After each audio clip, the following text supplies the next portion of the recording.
Paul Pelosi has pled guilty to driving under the influence. The husband of House Speaker Nancy Pelosi was booked for a DUI in late May after the car he was driving was involved in a minor crash in Napa Valley.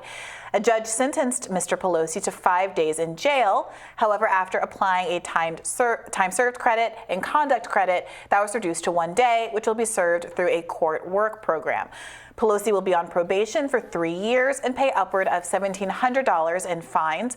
Pelosi must also install an interlock ignition device on his vehicle for 1 year and attend a 3-month drinking driver class. What do you think, Robby? I guess it's not just people who randomly smash people in the face with rocks on New York streets. Even the rich and famous get out scot-free as well. There we go. Look, first of all, I don't think either are getting off scot-free. The guy who, hit that woman in the face is going to jail. And Pelosi, finally, yeah. What was so interesting about this is I mentioned this in my radar. I think a lot of people were really scrutinizing this for instances of wrongdoing or special treatment. And I did watch a segment on Fox News where the expert there agreed that this is pretty par for the course. No, yeah, it seems. It seems standard. I mean, it wasn't just.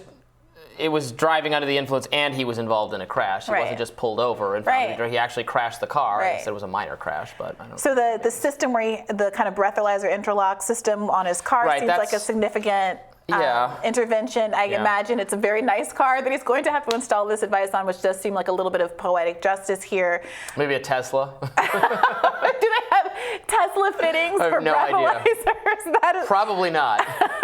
I would love to see the shop that worked on that if those pictures.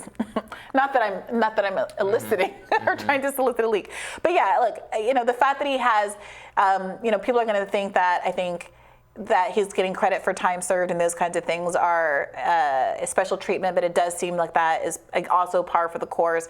That he has to do this community service, these drunk driving classes.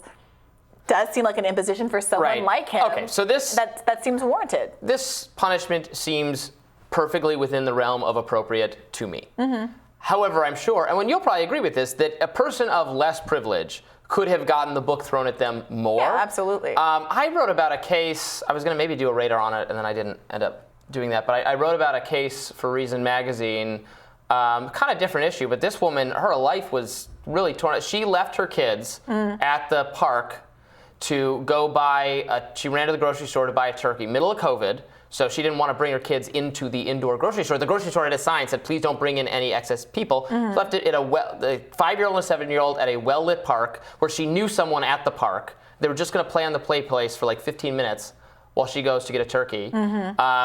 The police end up charging her with child endangerment, and then the police actually decide. So she has to do a parenting class or something. It's horse crap. It's totally dumb.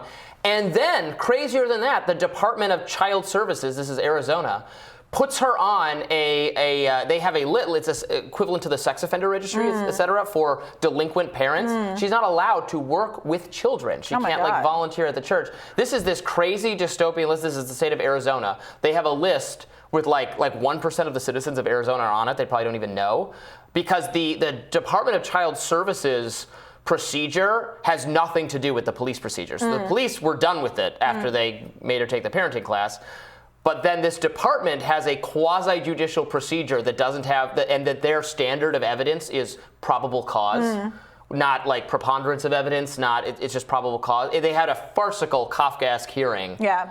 Look, you're not going to get me to argue against the idea that the police. I more just wanted to talk about this case because it was so outrageous. You can read about it. I wrote about it at Reason.com under my name. It is crazy. Yeah. Look, you were reminding me of what was the case? Crystal Mason, who was the Texas voter who was charged with voter fraud because she went to the cast a provisional ballot when she was supposed to cast a different kind of ballot. Only voted once, but was sentenced to 5 years in jail for making a mistake when she registered and tried to vote.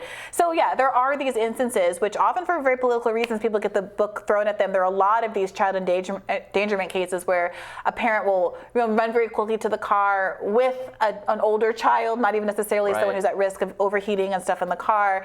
And it is a problem because something all of our parents did, by the way. I was left in the car. I was with the windows down. I was left alone. And even if it's not ideal, I think even if it's not ideal that you think that someone's kids are alone at the park or in a car, the reality is that we have people who are very constrained in their child care abilities because there aren't a lot of support, especially for single mothers in this country, and it is what it is.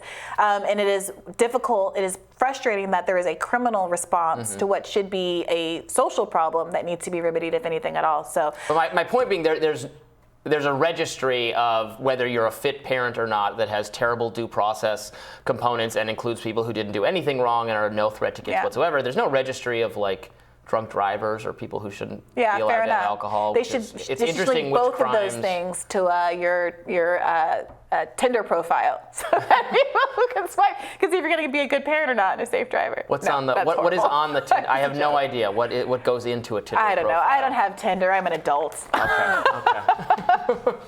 Tomorrow on Rising, we're going to have a fiery panel debate on student debt as Biden solidifies his plans. More of that conversation, so look out for that. My favorite. It is truly your favorite. Be sure to like, share, and subscribe so you never miss any of this juicy content. And for those of you who like to listen on the go, we are now available anywhere you listen to podcasts. Check out that animation, and we will see you back here tomorrow, same time, same place, same Robby and Briahna. Some different guests. See you tomorrow. Bye-bye.